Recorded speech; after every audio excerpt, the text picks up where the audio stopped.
everyone. Welcome back to Chasing Rank. Hopefully you are doing well.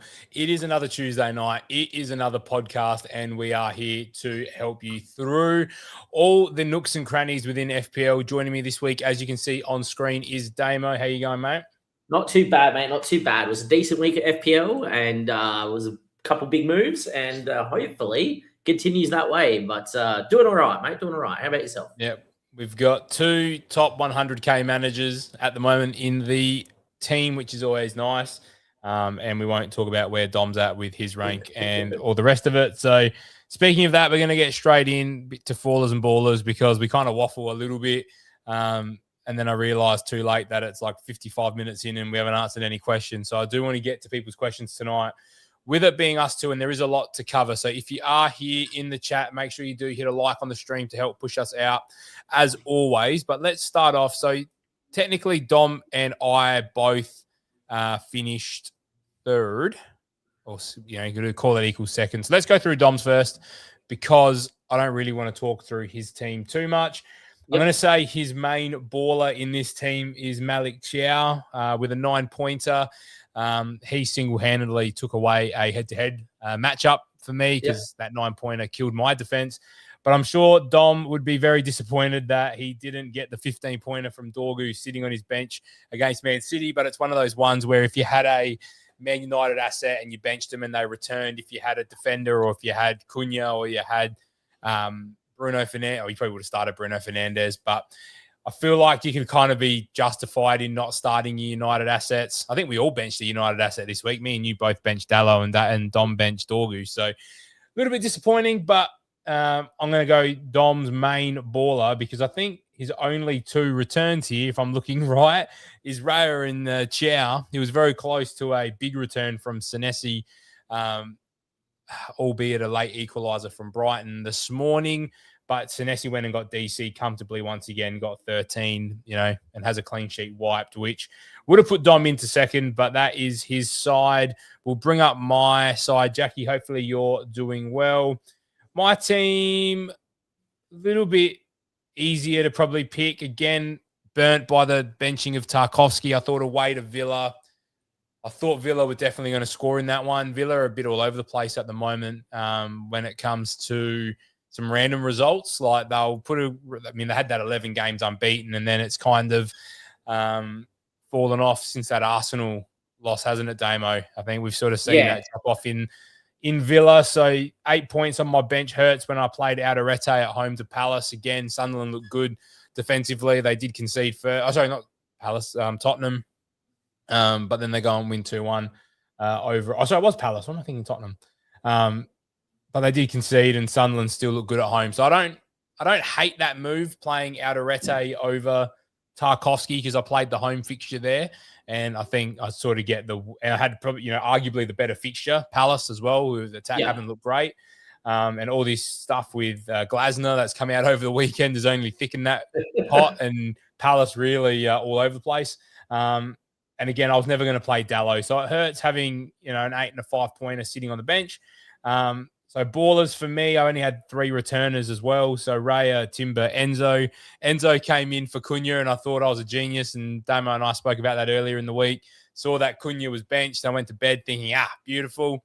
And then I woke up and saw that he got an assist and thought, oh, God damn it. So I still come out on top by a point on that transfer. And I was probably pretty lucky on the Enzo assist after I woke up on Sunday morning and saw how he got the assist. Have you seen it? Yeah, it's very jammy. Ball gets clattered into a João Pedro who was only just onside himself. So, Fallers, Virgil and Foden, I think, are the two main ones. Ekatike, eye test was fine. I thought he was all right. Played 90 again.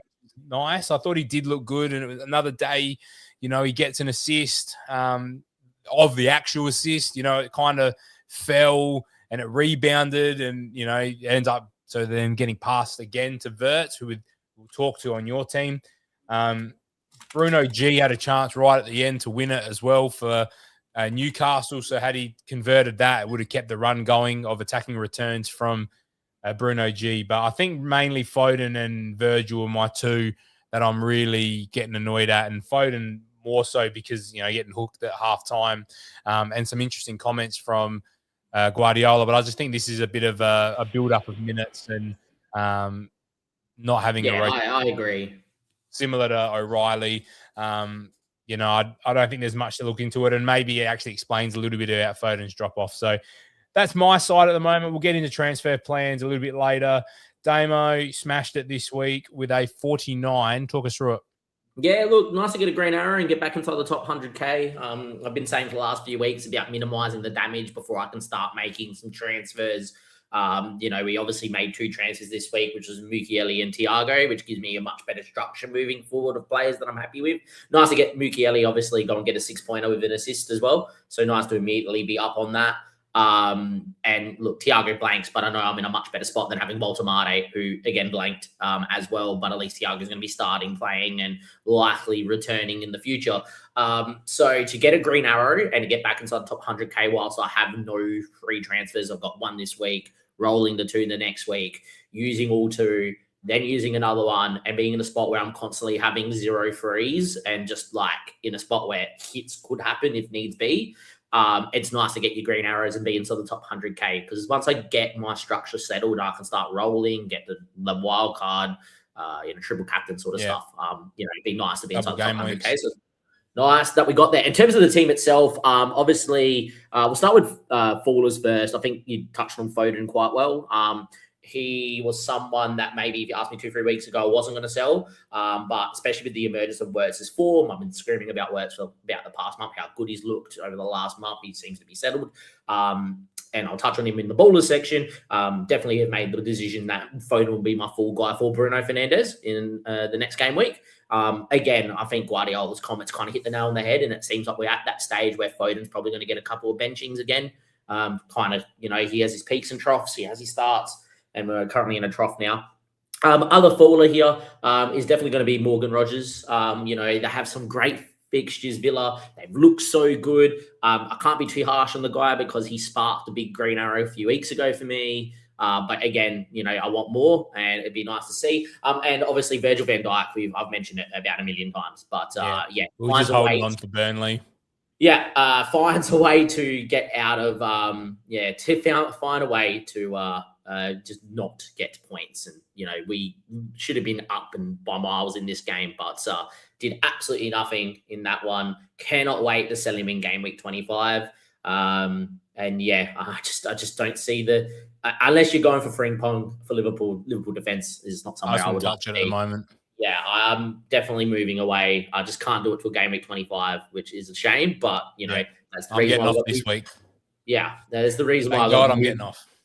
I can't because I don't have enough free transfers. Hence why I'm in this position. I'm so grateful to be inside the top 100K still, or get a massive green arrow. In terms of ballers, there's obviously a few here, but I'm going to start with just the Arsenal defense.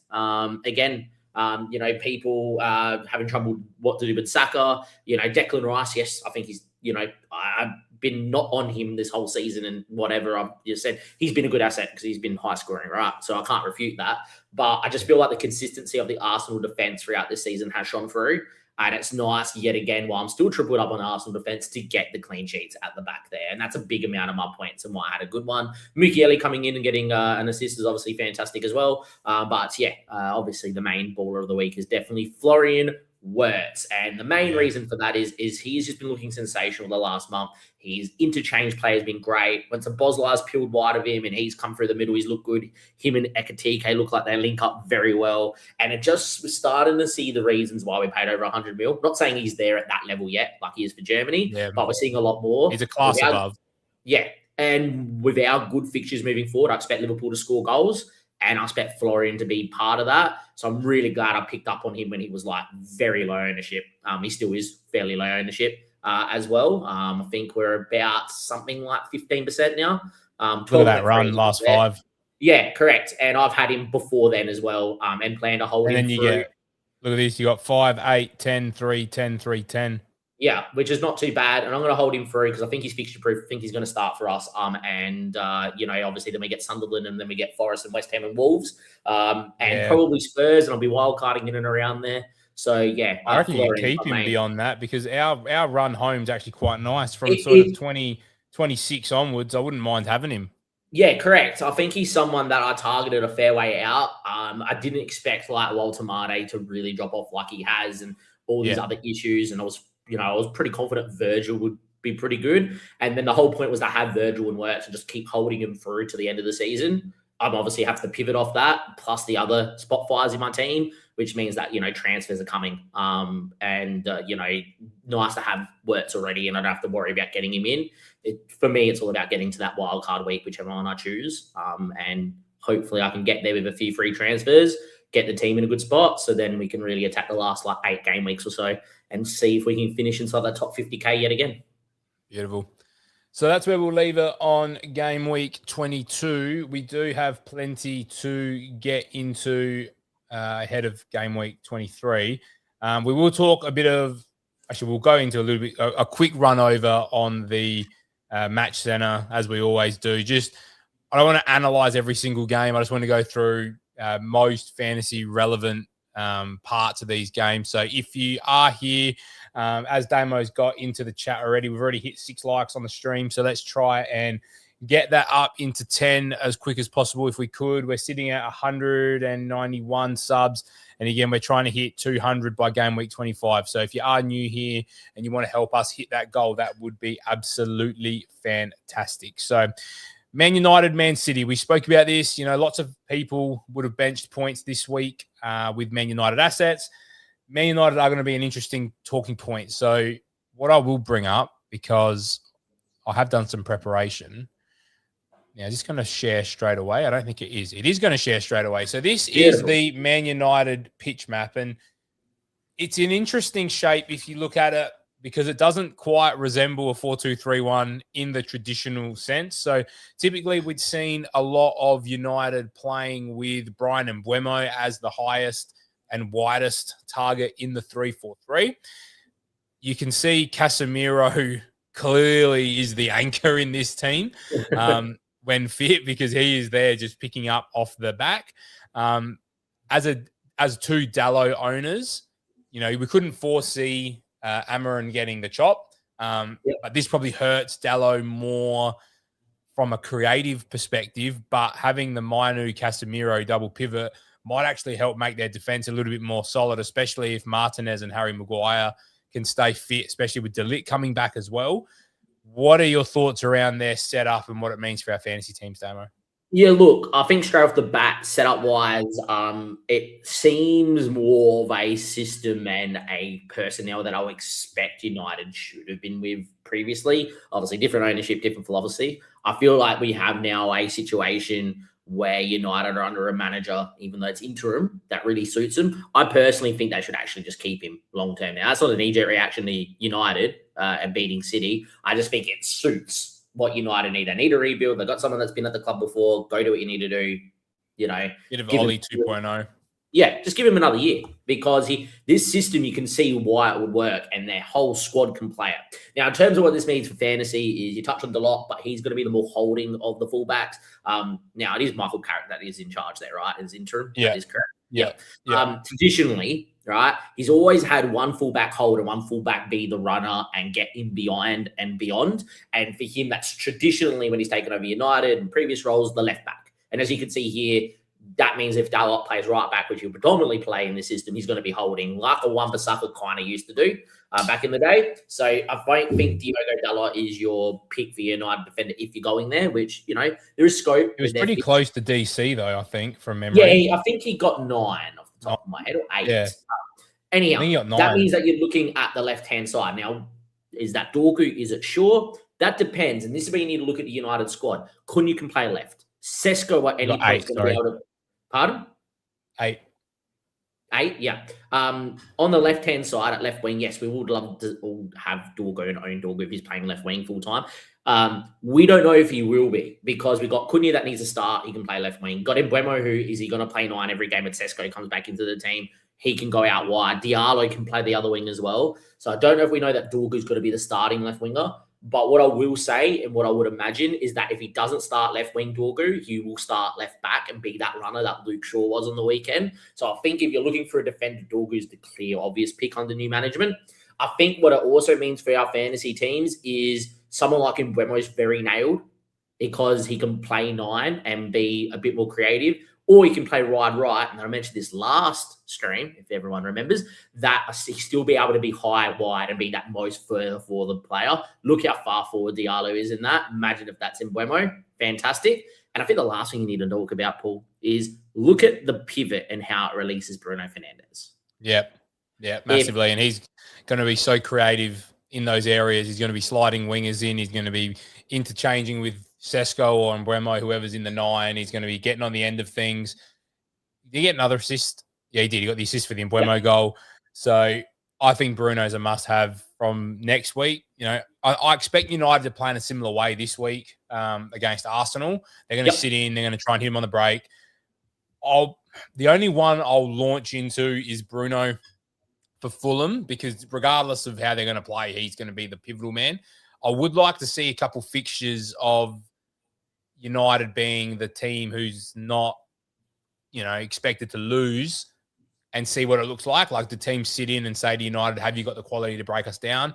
Is Kobe Minu, Casemiro, Bruno as a 3 going to be good enough? I think it should be good enough, but I just like to see it before I buy someone else. If you're a non-United owner, like we both own Dallo, I don't think he actually leaves my team because of the United run that they're about to go on post Arsenal. If I bring this back on. Go ahead. Let me add this to stage. All right, let me remove that because we're done with that anyway. So this is Dallo's fixtures. So he goes Fulham, Tottenham, West Ham, Everton, Palace, Newcastle, Villa, Bournemouth, Leeds. Like the run coming up is pretty good for United, and there's enough playable games in there at home and even away that I'm not looking to sell Dallo. So that's sort of where I'm at short term there. If I bring this back on again, and Mbeumo Dorgu get the goals, Bruno Cunha get the assists, City, they're really struggling. I think it's a bit of a fatigue thing as well. That they're at the Club World Cup as well, weren't they, in the summer? So a lot of their players haven't had a break. They've got Champions League games that are must win as well to make sure they finish in the top 8. You know, it's an interesting time for Man City assets. Like I probably wouldn't be buying anyone if you don't own them. I'd kind of take them on. And I reckon the only one that I'd be looking to sell if I owned was Foden. I think Haaland's fine. He does this. He goes through runs, and then he'll hurt you. So just don't worry about Haaland. But I wouldn't be going anywhere near the City defence with all these injuries. And I think there's too much rotation between Cherki, Semenyo, Foden, Doku to really be able to nail one of them down at the moment. So the only asset I'd really want at this stage is Haaland. Yeah, look, I would definitely agree. I wouldn't be selling any of them, though, because they got Wolves this week, and I expect most of them to play. And then after that, I think from game week 24 onwards, you probably could sell any of your City assets outside of Haaland. I will also note, and this is not to dig on United, being a Liverpool fan, if you look at that City back 4, it is nowhere near their first string back 4, right? Yeah. So, yes, good on United for playing well. Good on United for giving us some excitement and something to talk about, and this new system, the 4-2-3-1, and how well it suits them. You know, when at the start of every year, we all draw up how every team we think should line up. I used to do that in high school a lot with yourself, Paul, and whatever. United, I would have penciled in as a 4-2-3-1 sort of side without taking the Amarin's philosophy. So it's good, but also realize that this is a City side that is currently, got a few band-aids through it. And this is why, again, the wait and see for City, wait and see for United, get off your City assets. Apart from Haaland, because I don't think we're going to all go to Salah, even though they had a pretty good AVCON anytime soon. So, easy. It is good time to get on Chelsea. We've got Damo and Dom floating in the chat as well, so hopefully they can give us a little bit of insight onto the Chelsea-Brentford game. Nice to see Cole Palmer on the score sheet from the spot. I think the big talking point out of this game for me was Palmer playing 90 minutes. Really, really impressive. Hopefully his fitness can, be an asset to him.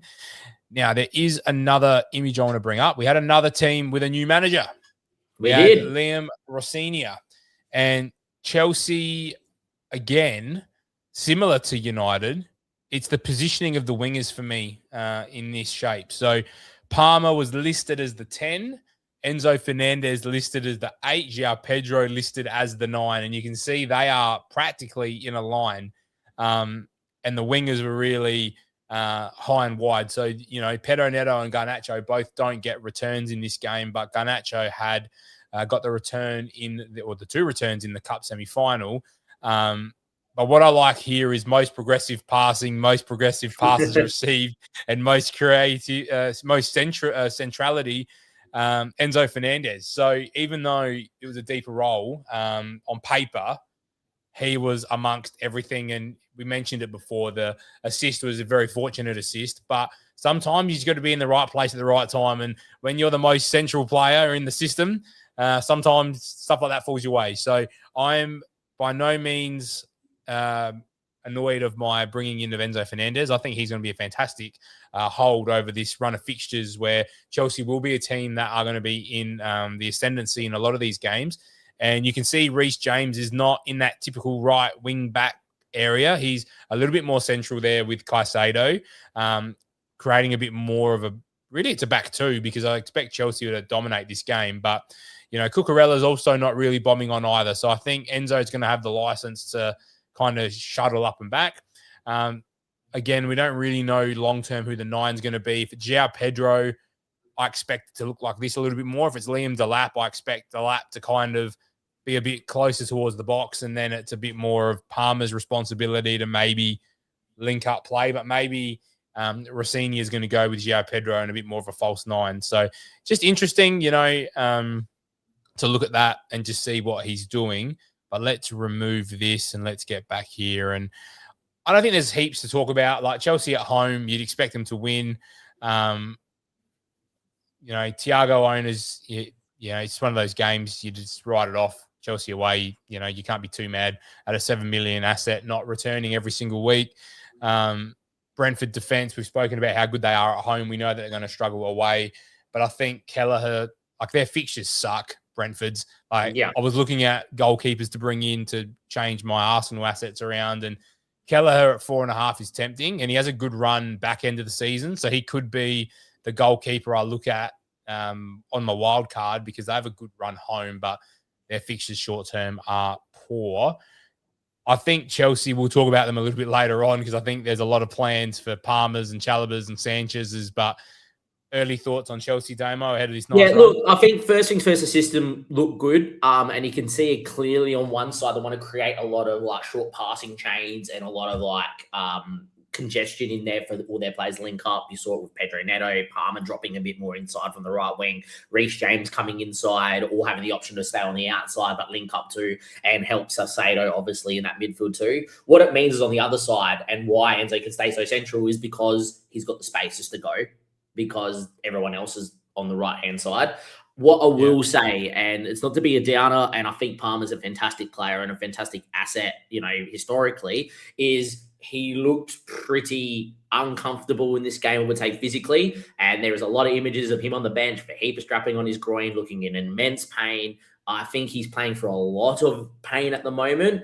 And I think if you're on Palmer or you're thinking about Palmer, I'll be very wary, and I'll be watching press news conference. I'll be watching out for training news, because I just don't think he's 100%. And I don't think that we're going to get a consistent run of minutes. And I just think if you're looking at Palmer, as much as I love the guy, I don't think he's 100% ready to go. So I would urge everyone that you'd probably just go Enzo Fernandez.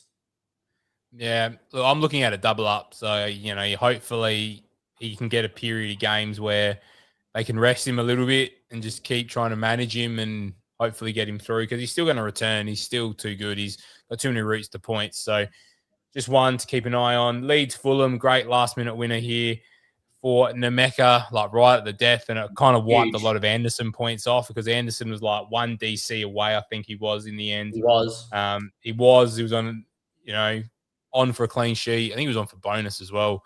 And then that just gets absolutely rubbed out. So you'd be pretty filthy if you're an Anderson owner. But again, I don't think much fantasy relevant. I think we've touched enough on Liverpool. Ekatike looked half decent.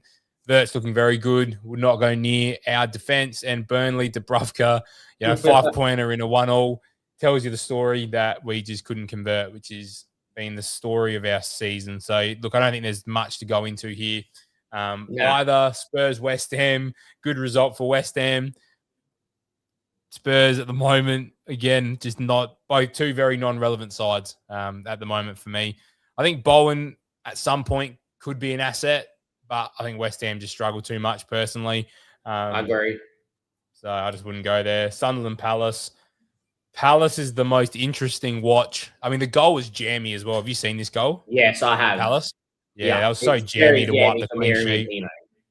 Yeah, so gave me some FM vibes there for those that know. But nice to see Sunderland again just keep the form up at home. They're getting some players back from AFCON now as well, which always helps. So expect Sunderland to get a little boost back to full strength. And I actually really like Brobby. He's starting to really, he's really starting to lock down that number 9 role and play well for them. Enzo Lafay's good as well. I think Raptors spoken about him quite a bit. So as we move through, I think it was this the last game. No, there's a couple games after this still. Forest Arsenal, clean sheet, beautiful.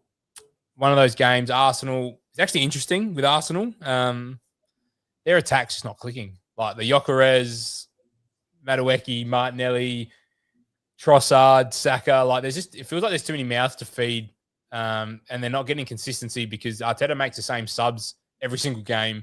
Like the left winger plays 45 to 60, the right winger plays 70, the striker plays 65. Like I don't know. What do you think of that? Like, do you think not having 90 minutes and getting a run of games playing is hurting the fluidity of the team? Yeah, I think so, because like previously they haven't had this depth, right? And Saka, you knew would play 90 and would always be that pivotal talisman. He's going to be able to, he's carrying something as well at the moment. Right? Yeah, I know that. You then have now a situation where it's like, who do you start? Who do you bench? And I feel like Arteta's obligated that he has to play players a certain amount of minutes as well if they are benched, which just disjoints them a little bit, especially when teams sit in. It's good about making, tactical change to try and change the game to win the game. But you find a lot of teams that, keep the same 11 out there to the 60 to 75th minute. They generally pick the lock because they've had a long time to get through that defense. And I feel just before Arsenal might pick the lock, they make the changes and it disrupts them. This is why I think with how good the defense is to be on double or triple defense. Double defense with probably Declan Rice is probably still the best way to be. I'm still okay that I'm tripled up. I don't know if I'll be tripled up a wild card in a few weeks because I think I'll move away from Raya and probably go to a different value's keeper. Not there for Raya. But yeah, correct. I think I'll go somewhere else. But I think Arsenal are just suffering a little bit that they don't know what their best attack is, and then they're not giving the time to the players that they do start to unlock the door against these teams that sit in against them. What I will say on that is that if Arsenal didn't start as hot as they have and Liverpool didn't have as poor of a season they had and City didn't start as slow as they have and now with the injuries, we would really be in another narrative of Arsenal choking the league away again. I don't think they're going to win it by default almost. Yeah, correct. They're going to win it because Liverpool have had a poor year and City have been injured, having injuries at the wrong time. And I think that's also a thing that Arteta knows in the back of his head. He knows that if he can, if it's 0-0 in the 75th minute, boys, points good, they're going to have to overturn like 9 points. We'll win games. Let's not lose here, right? Yeah. Which is fine. They've earned the right to be in that position. But I think from a fantasy perspective, that means they're not going to try and chase as many wins late doors as well, which means then again, there's not going to be as many attacking returns, which means there's going to be more defensive contributions. That was irrelevant against Liverpool. They really should have went to look to win the game because they know if they win that game, that is a big 3 points for them, considering where they are in the league title and table. And they just sat there. So, I think Arsenal are in that mindset of it gets to the 75th. We've got enough points on the board. Let's get a draw. Let's see it out. Yeah. And they don't know what their best starting 4 is up front, and they disjoint them too much. I think Saka's the only one that's like locked. Like if they had a Champions League final, Saka's the only one for me now that's like locked in that team. I think it would be Saka and Odegaard that would be locked. Only because Odegaard's been so shit. Yeah, I know, but that would pick me in a Champions League final. But the other two, I wouldn't know. Don't know who would start left wing. Don't know who would start up front at all. It would be toss a coin. Anyway, that's not much fantasy relevance there, but I think defense is fine still. We know that Timber and Gabriel are probably the two to own, so that's where I'd be going personally. Wolves Newcastle 0-0, and that's about as much time as we're going to give it on the show. Frustrating that as non-Newcastle owners that you look at Tior 22% owned, Hall 9% owned. So, you're looking at 30% there, which is frustrating. And then our 44% Bruno was on 11 DC once again, I think. Or no, sorry, Rice was on 11 DC. Bruno got, he only got 6. Sorry, because Newcastle were dominating. But Declan Rice got 11, which is frustrating because he had 6 at half time. And then he's real slow, and then it all happened at the end. So frustrating I didn't get those DC points from Decky Rice. Wolves, look, I said it last week. Wolves, Rob Edwards has come in. Clearly, he's changed things up a little bit. And since the start of the year, I don't think Wolves have lost. No, they haven't. It's just too little too late. There's a lot of draws, but too little too late. But they are playing well. I think Mane is a real good enabler, and I'm going to talk about him a little bit later at 4.5 because we are going to do a bit of structure chat later.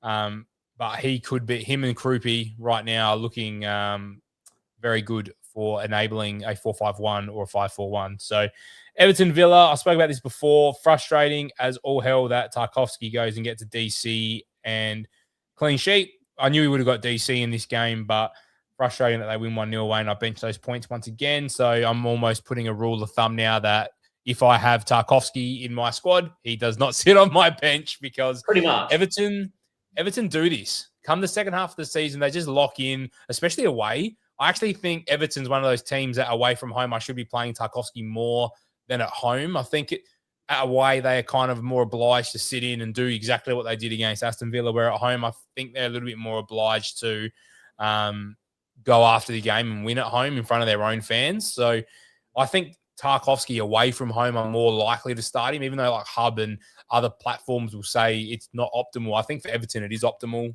playing away. So I will 100% be playing Tarkowski in every single game now, no more benching him, and I'll bench a Bruno G or I'll bench another midfielder ahead of Tarkowski every week from now on.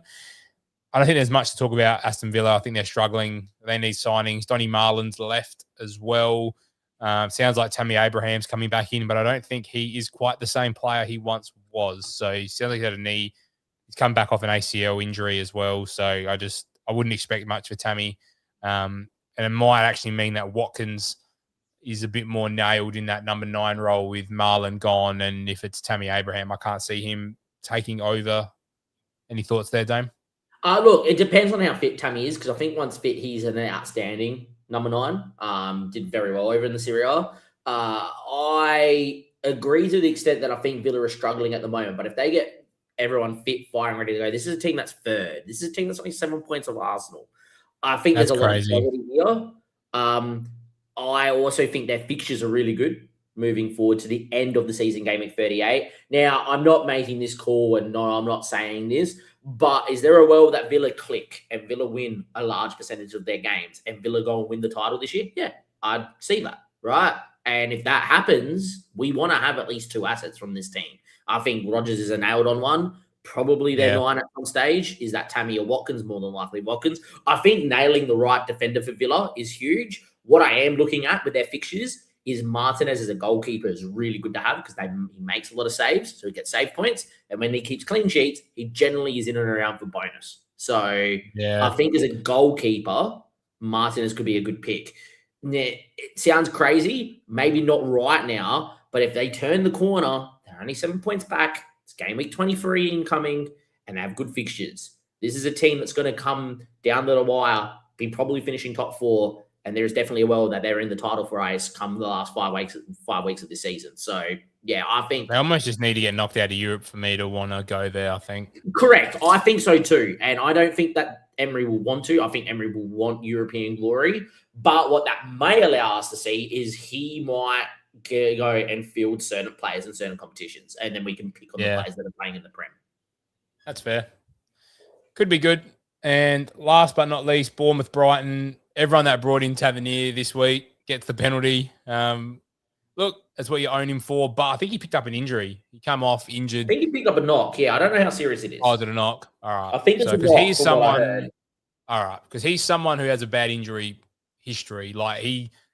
That's always been the knock on him is he doesn't stay fit, and it's like now with this extra reliance on him, it's almost like straight away he's, gotten injured. So not an ideal start for owners on him, but you get the points this week in a week where points were hard to come by. You absolutely take that. as well as a Van Heck assist of all things. So that I think he's got 2 goals and an assist. It cost me one of my head-to-heads. I lost one of my head-to-heads by a point, and it's because the guy owned Van Heck, which I was quite annoyed that's at. frustrating.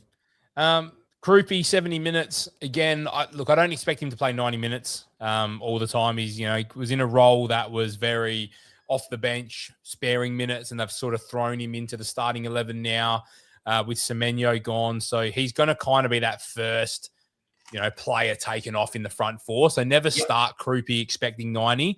But, it'll be interesting to see how he goes from the start in some of these games as well, because he's shown a real abundance to find goals in tight areas, in tight games. So, does he play better or worse from the start? It might be, that starting maybe takes away from his ability to find space later in games when he's fresh and others are a little bit fatigued. But again, as I said, I think him and Mane right now are proving, and neither strikers are really taking the season away from you like the midfielders are.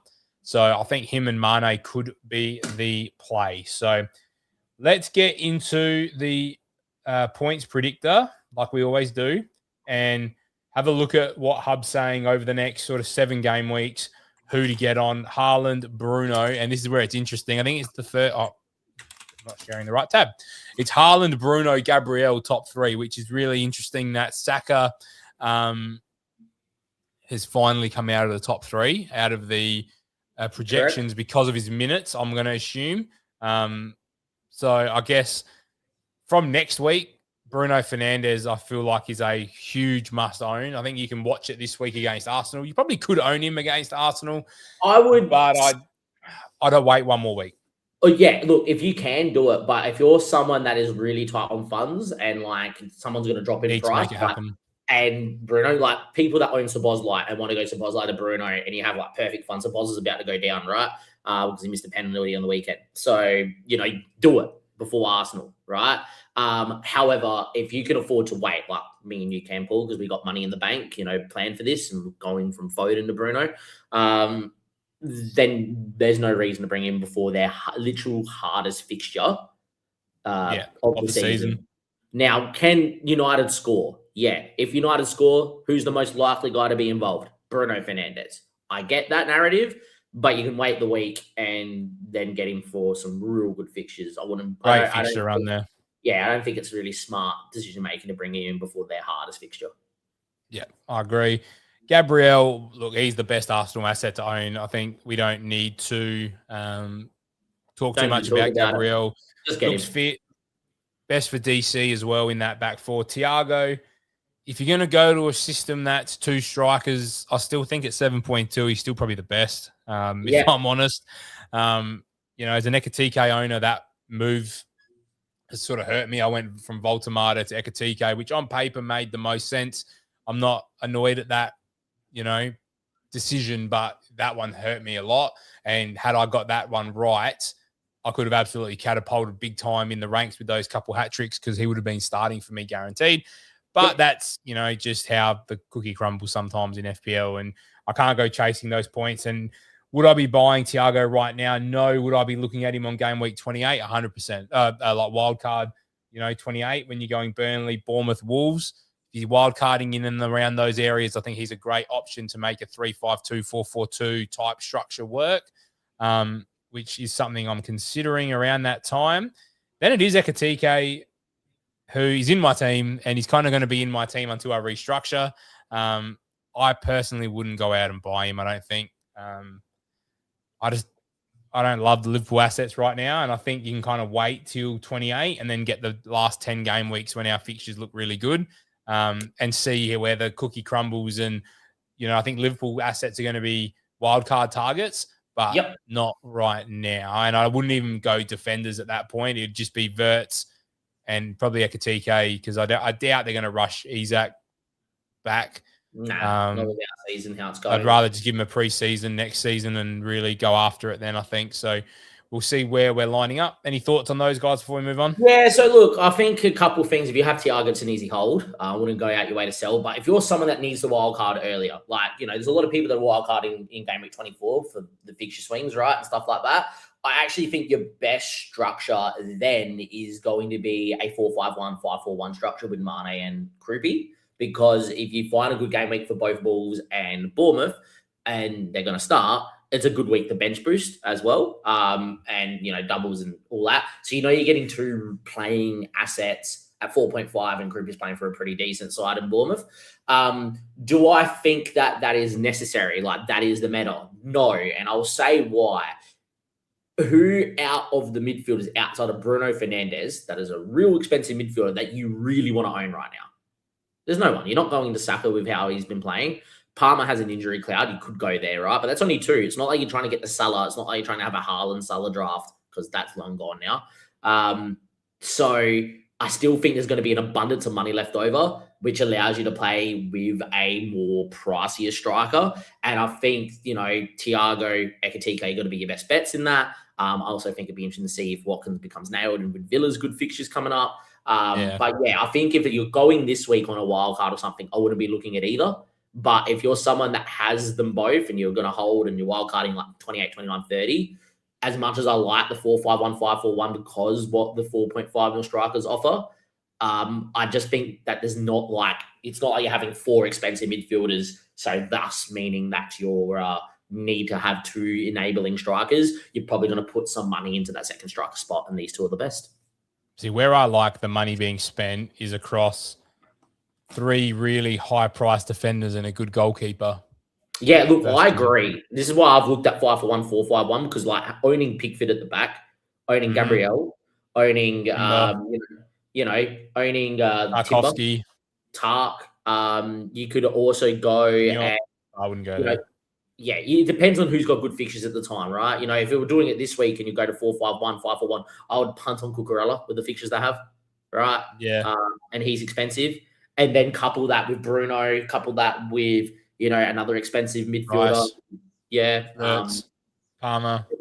Yeah. And that's where you probably can spread the funds. I just think it's going to look a lot different come game week 30. And especially with us all going, when's the blanks and doubles? When do we want to bench boost? And you probably want to have that money, probably more spread. Available. Yeah. So it depends. But yeah, if you're going this game week with a wild card, I think they're both not the option. But I think if you got both of them, you're holding them all the way through. Yeah. So Rice and Saka, and this is the key. Saka's minutes plugged in at 75, and I think that's probably fair. It means he'll start some and not play 90, and then he'll come off the bench for 30 in others, and he'll probably average 75 over that 7-week stretch. And for 10.1 million, I don't want to borrow it. And I've been saying it all season. No. He's not going to be a 90-minute man. He's not going to be a 90-minute man, and everyone's laughing at me saying, what are you talking about? And he has not gone on to burn me. And I went the Rice option at that point, and that's been a massive advantage in my end there. So very, very happy for that one. And Buemo is someone we can consider. I think, we could have a world of having Dallo and Buemo and Bruno in our teams very soon at 8.1 million. I think if he's playing right wing or striker, he's going to be, again, amongst the goals all the time with Bruno, but obviously with less routes to points, with no pens, and we'll have to see if he takes those in-swinging set pieces. Yeah, I agree. Any thoughts on Mbeumo, Palmer? Yeah, in Mbeumo, I've got a quick one, and that's just, I think the minutes of 85 is probably low. I feel like he's a 90-minute man. And the main reason is he started the 9 in this game. I would imagine that Cunha or Sesko will start in the 9 after probably this Arsenal game, and he will move to right wing. He is going to be consistently the player that will probably play out of Cunha, Sesko, and Mbeumo, Dorgu, or Dallo. It will be always in Mbeumo, and then the rest will fit around him, right? Doesn't mean that Dorgu can't go back to left back. Doesn't mean Diallo can't go and play right back, right? You name it. But Mbeumo is going to be the starter. And I really think with the fixtures they got coming up, if you have 4 free transfers, 5 free transfers, you wild carding, I really think having Bruno and Mbeumo from game week 24 could be a really good play. 100%. I agree. Big time. Palmer, again, watching for news and seeing how he goes. I do like it. And I think, if I was going to take a risk and go double Chelsea attack, like Palmer and Enzo would be fantastic. Yep. And you just got to take on the opportunity, the chance that he does do the groin again. And look, if he does it one more time this year, they're probably going to put him on ice. So I don't think it's going to hurt you. Don't I sell? Is he going to sit on your bench for too long? Like it's going to be, if he does it, we're having surgery and away we go. So interesting question here. Good timing too. From Colm. Great timing with Mateta. We kind of glossed over Munoz quickly. Palace are in a very, very interesting phase right now. Obviously, no Mark Gahey. Ollie Glasner's come out and said, stuff is I'm leaving. My gut's telling me avoid Palace at all costs right now. They've got Europe. They've got a thin squad. They're poorly out of form. There's a manager change. Are the players going to be that motivated? Mateta's already come out and said, I'm happy to go at the end of the season as well. So there's a lot of moving parts at Crystal Palace, and I just don't think I could bring myself to go there. Damo, thoughts? Look, I agree, especially after what Glasner said in his press conference, quite damning. I'm actually surprised they decided to still keep him in the job after that, because it's probably not a good look for your football club that your manager's basically like, this is unacceptable. What are the owners doing? They're selling us down a drain. I'm going to leave at the end of the season. Basically what he said in his press conference without, I'm admitting from what he said, but basically said, yeah, I won't be here next year because of this, right? I think with Palace, it is something that once they're out of all competitions and it's literally just the Prem and everything dies down and the window comes and goes, right? And you know what their best starting 11 is going to be? Yeah, I think that there is value, right? Not now.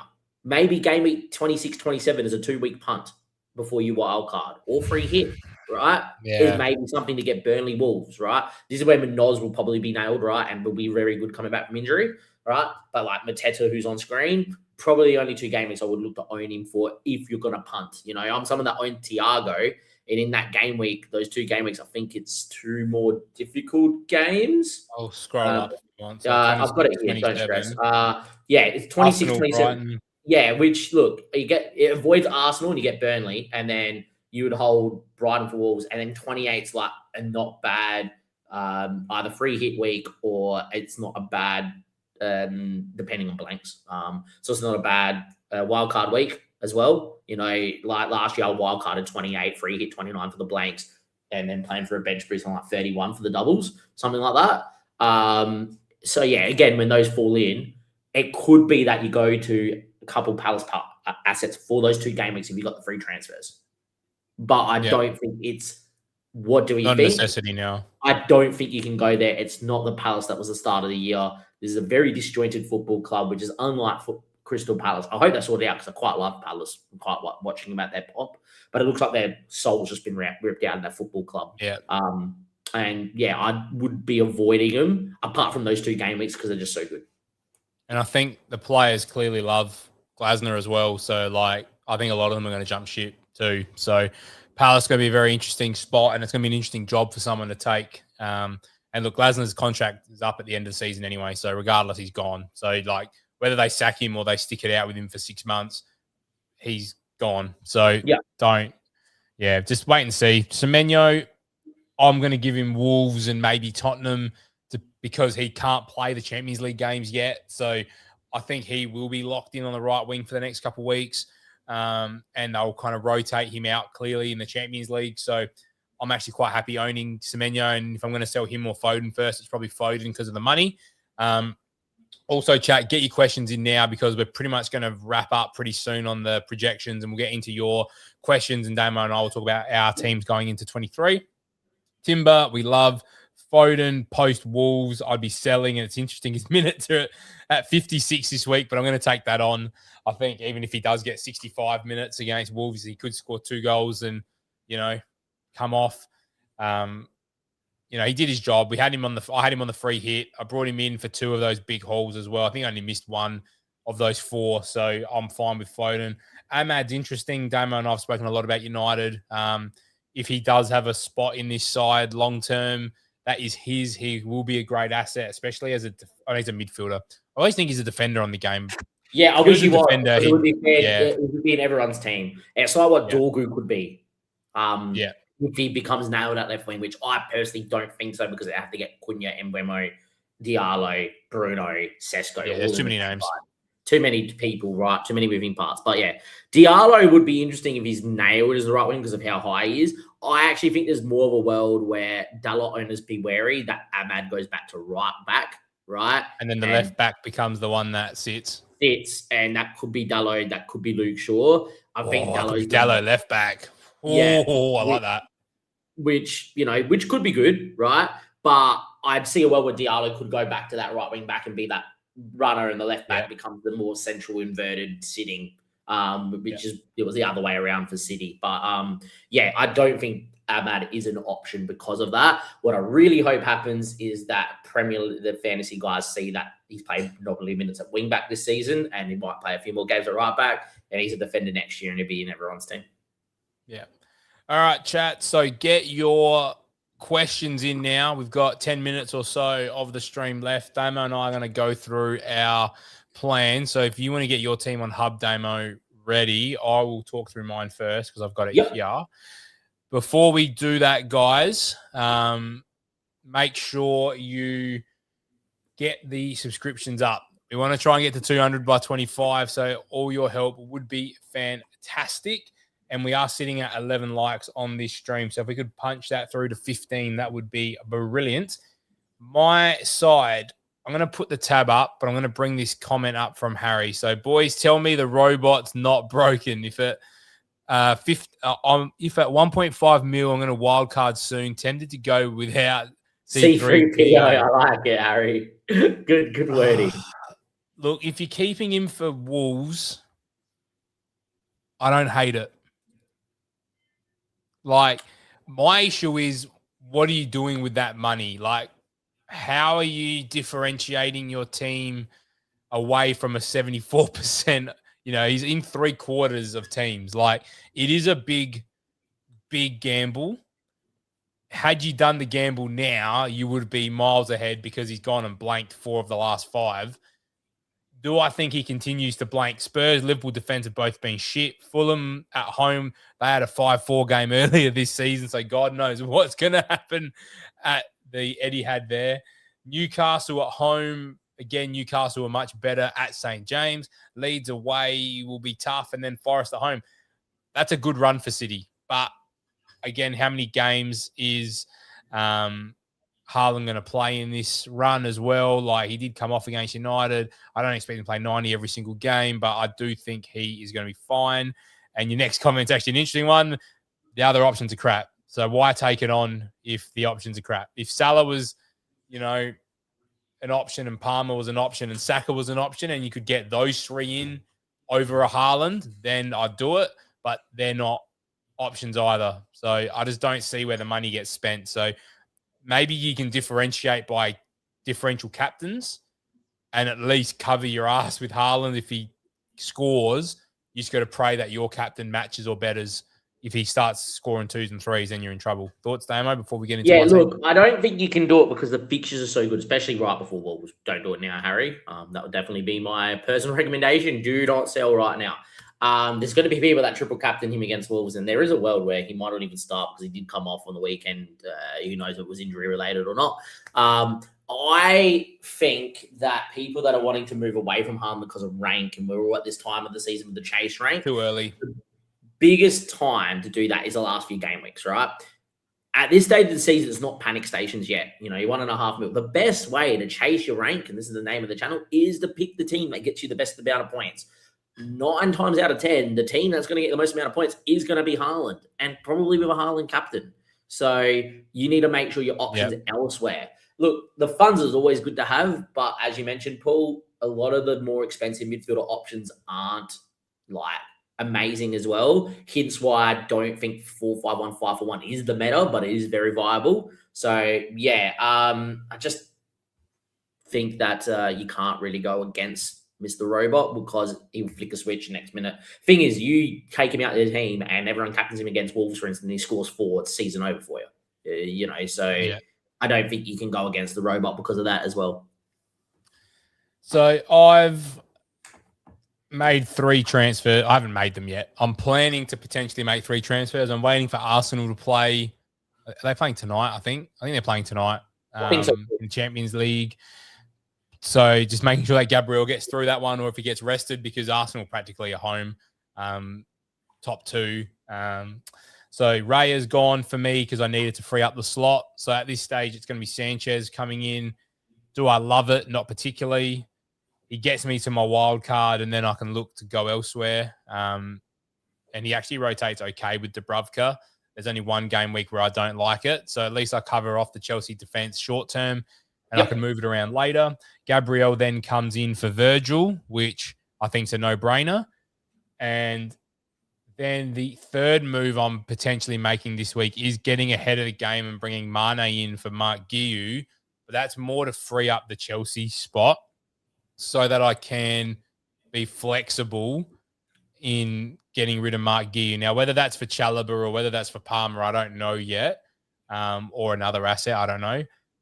But I'm tempted to not touch this move this week because it's not hurting me or hindering me. It's just that I've got 3 free transfers and I feel like whilst I've got the moves, do I make it or do I just leave Guiu there until I'm ready to bring the Chelsea asset in and then do a double at that point?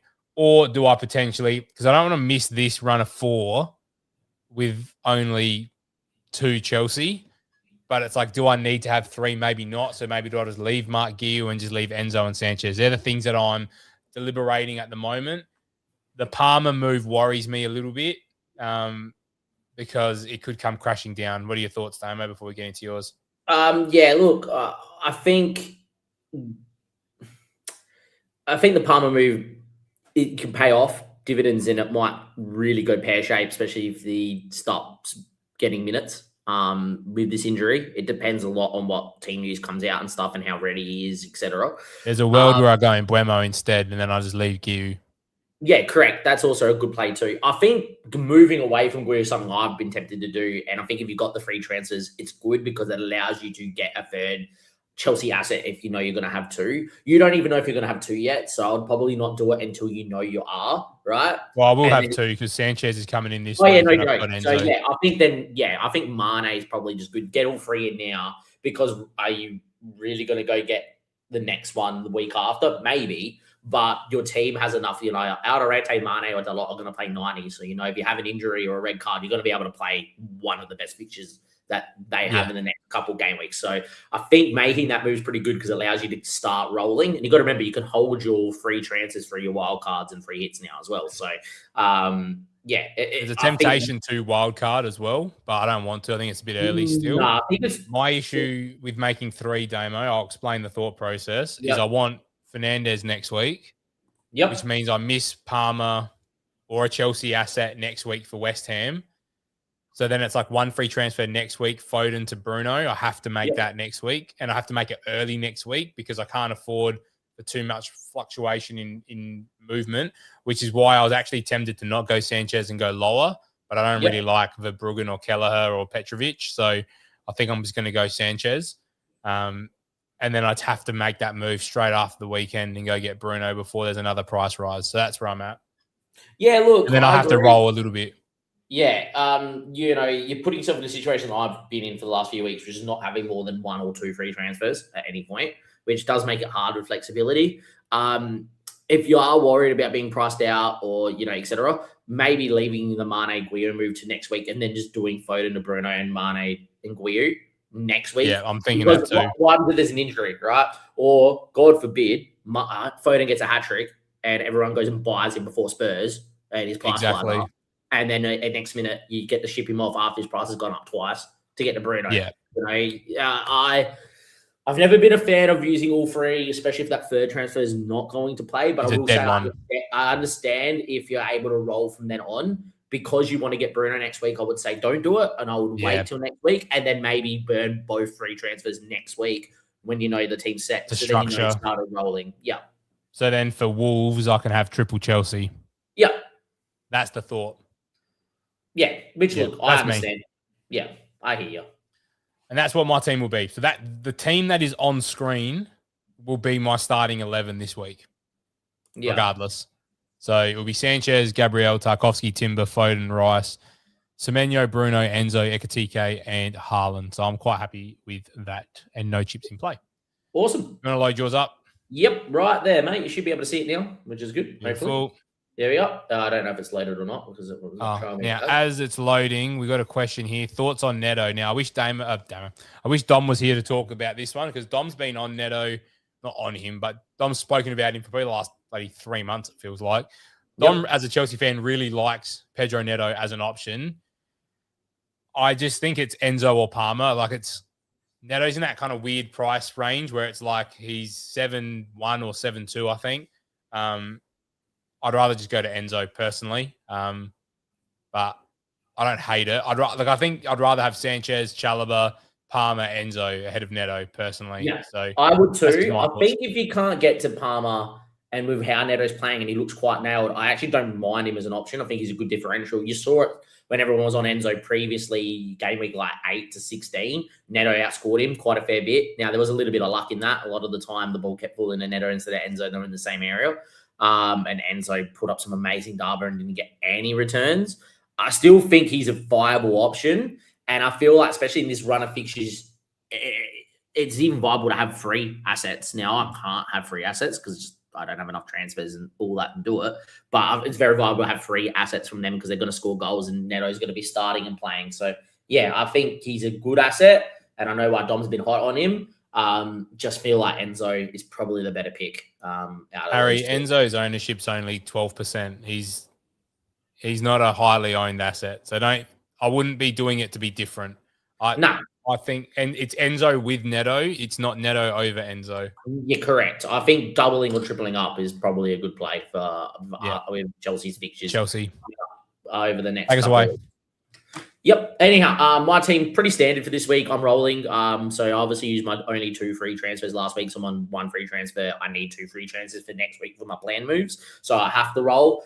Look, in a perfect world, Virgil needs to go. In a perfect world, Mente needs to go. As much as United have good fixtures, in a perfect world, I probably wouldn't want Dallo. Only because I think there's better options in United, like Dorgu, etc. And in a perfect world, I wouldn't have Guiri, I would have Krupi or Mane, right? So there's a lot of issues with my team. I've been saying this for weeks that I have some spot fires, and I haven't had any ability to have any transfers because I've been dealing with Walter Mate, I've been dealing with other issues as well across the back 4, getting Gabriel back into the team, etc. So I'm rolling this week. Hub wants me to play Minte over Virgil. I just don't know if Minte is going to start or not. So I'll play Virgil against Bournemouth and pray he gets the DC, which I expect Bournemouth to give us a pretty hard time. So I would imagine he gets DC. But it's not the most perfect team. They're expecting Foden maybe to not play 90. Expecting Rodgers to have a tough time of it away from home at St. James, which I agree with. So I know even though I've had a really good week this week, it's always this whole period for me has been about just hanging around the top 150K. So I'm in a position when I do get to my free transfers and I get my wild card that I've got 8 game weeks to really hit it hard and try and get back to the top 50K. But yeah, that's me. I think it's important to preface with what I'm doing in 24. And as you can see here, it is Foden to Bruno. I think he's pretty essential from 24. And it also, I could have the choice of going Virgil to a defender in this game week, but I'm choosing my other free transfer to be Minte to Enzo to allow me having 5 really good midfielders I'm pretty happy with long term that I could hold to my wild card and even beyond my wild card. That means that I know that no matter what, I'm going to have a good midfield. It does mean I have to deal with Virgil at a later date, and that would be in game week 25, where I'll probably go to travel above because I think the Wolves, Leeds, Burnley fixture is really good, and I wouldn't mind doubling up on the Chelsea defense. I might be maybe more adventurous and go to Cucurella, but I think Chalobah has the best DC for Chelsea, and I think it's important. So I think I'll go there. So yeah, rolling this game week, using my 2 free transfers next week after rolling to get Bruno and Enzo in, and then the week after finally dealing with Virgil, even though I wanted to sell him since game week 18. Yep. Nice. Easy peasy. Bench 1 of Bowen, Jimenez, or Gordon. Let's have a look. My gut's telling me. So Bowen has Sunderland at home. Jimenez has Brighton at home. Gordon has Villa at home. Villa at home. I'm benching Gordon. Main reason is minutes. Keep coming on in the offer around 60. No guarantee. Even as a at least the other 2, you're locked to play. I'd probably agree with that as well. I think that's where we'll leave it, guys. If you've got any last second buzzer beater questions, get them in now as I do a bit of the outro. But if you could, on your way out, please hit the like button. We are at 12. If we could finish off with 15, that would be fantastic. And also, if you are a new viewer, hit us with a subscription. We are trying to hit 200 by 25. So that would be fantastic. We are very keen to be with you guys again next Tuesday night. So at that point, it will be game week 24. So we are chugging along through the season. So thank you for hanging out with us tonight. Make sure you like, comment, and subscribe. And we'll see you guys next week for another stream. Bye.